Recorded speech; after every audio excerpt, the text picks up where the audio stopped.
मेरे साथ आतिफ हैं, who is on a CEO training program. और सवाल ये है कि बहुत सारे स्टार्टअप 97% स्टार्टअप कारोबार जो होते हैं वो इनिशियली फ़ेल क्यों हो जाते हैं।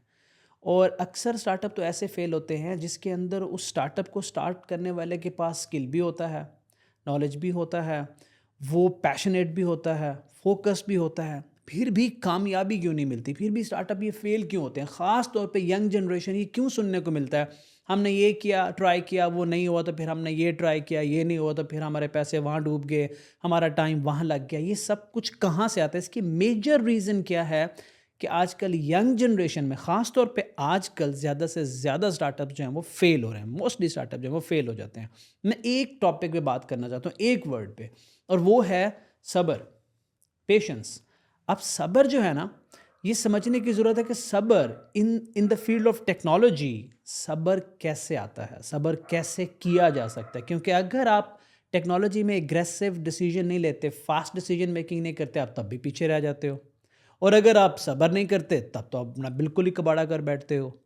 तो मैं आपको एक छोटी सी थ्योरी बताता हूँ, उससे आपको समझ में आएगा कि दुनिया की कोई भी कंपनी उठा लें, पूरी दुनिया को स्कैन कर लें और कोई भी बड़ी कंपनी उठाएं, हर कंपनी के अंदर एक नेटवर्क, एक एंजल ऐसा होता है जो उस कंपनी को तोड़ सकता है।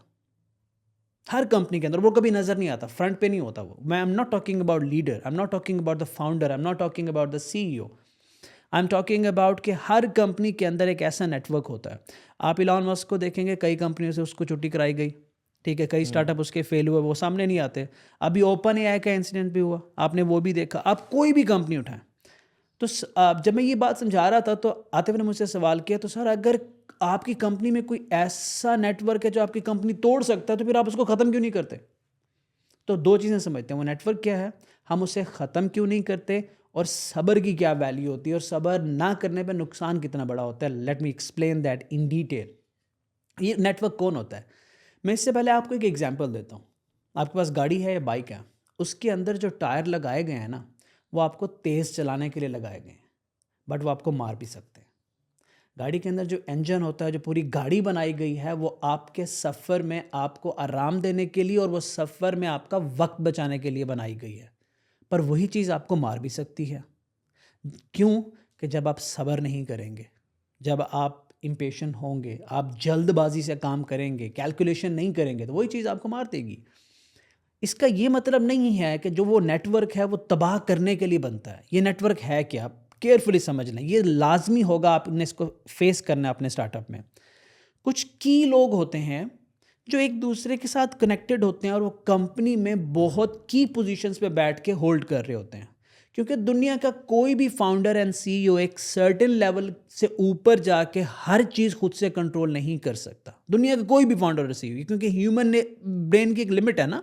मैं accounts department, business department, marketing department, HR department, हर चीज़ को तो नहीं कंट्रोल कर सकता, हर चीज़ को मैं माइक्रो मैनेज नहीं कर सकता उनकी डिटेल में जाकर। So what I have to do, I have to trust those. कुछ लोगों में मुझे एक्सट्रीम ट्रस्ट करना पड़ेगा, I have to, no option. बड़ी कंपनी खोलनी है, नो ऑप्शन। ये वो लोग होते हैं।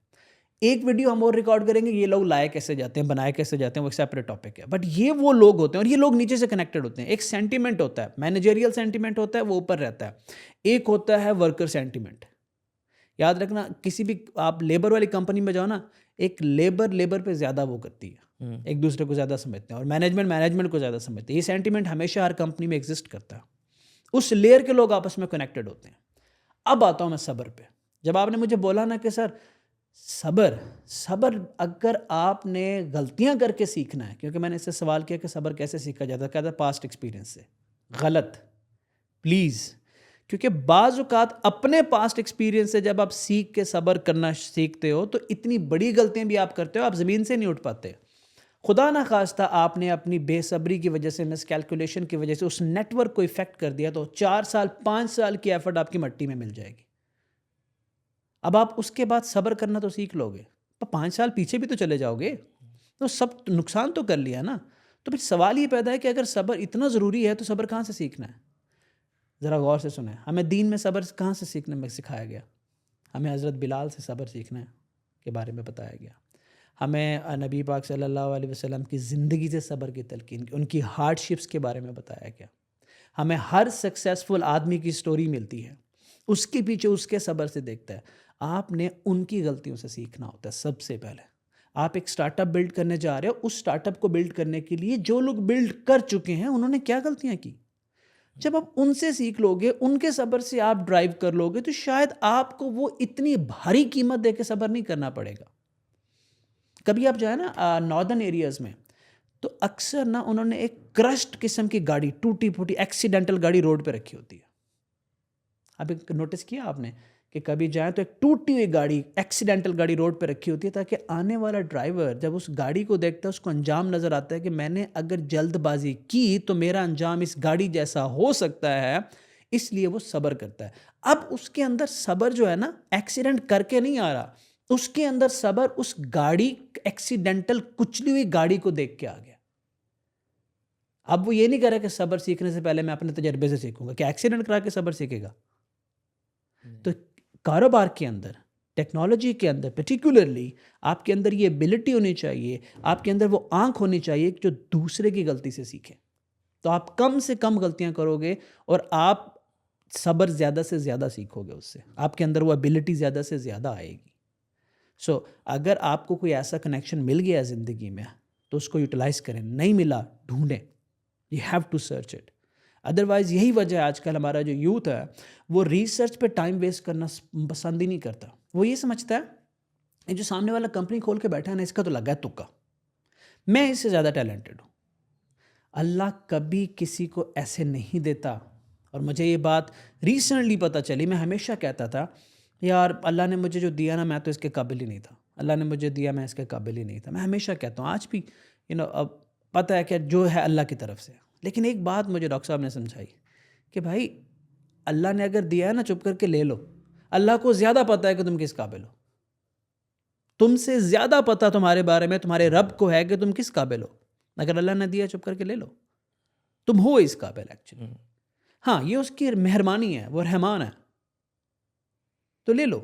लेकिन ये कभी मत कहो कि फलां आदमी का तुक्का लगा, क्योंकि अल्लाह अगर उसको इज्जत दे रहा है तो who the hell are you to say that कि फलां आदमी का तुक्का लगा, फलां आदमी डिजर्व नहीं करता, मैं उससे ज़्यादा टैलेंटेड हूँ। Instead of saying all that stupid thing, आपको जाके उसकी ज़िंदगी के बारे में डिटेल से देखो कि ऐसी कौन सी आदत है इसकी, ऐसी कौन सी अदा है, ऐसी कौन सी बात है कि इसको अल्लाह ने इज्जत दी। और अगर आपको वो बात पता चल गई, वो अदा पता चल गई, तो एक्चुअली वो आप अडॉप्ट कर लेंगे, अल्लाह आपको भी दे देगा। इंस्टेड कि उसको उठा के मार देना एक साइड पे, बिल्कुल लर्निंग ख़त्म कर देना अपनी और ख़ुद से जाके एक्सपेरिमेंट करना और कहना कि मैं जल्दी जल्दी ये कर लूँगा, फिर उस गाड़ी वाला हाल होता है जो मैंने रोड पे बताया था। और फिर 4-5 साल बाद हम कहते हैं यार मैं किसी से सीख लेता हूँ जाके।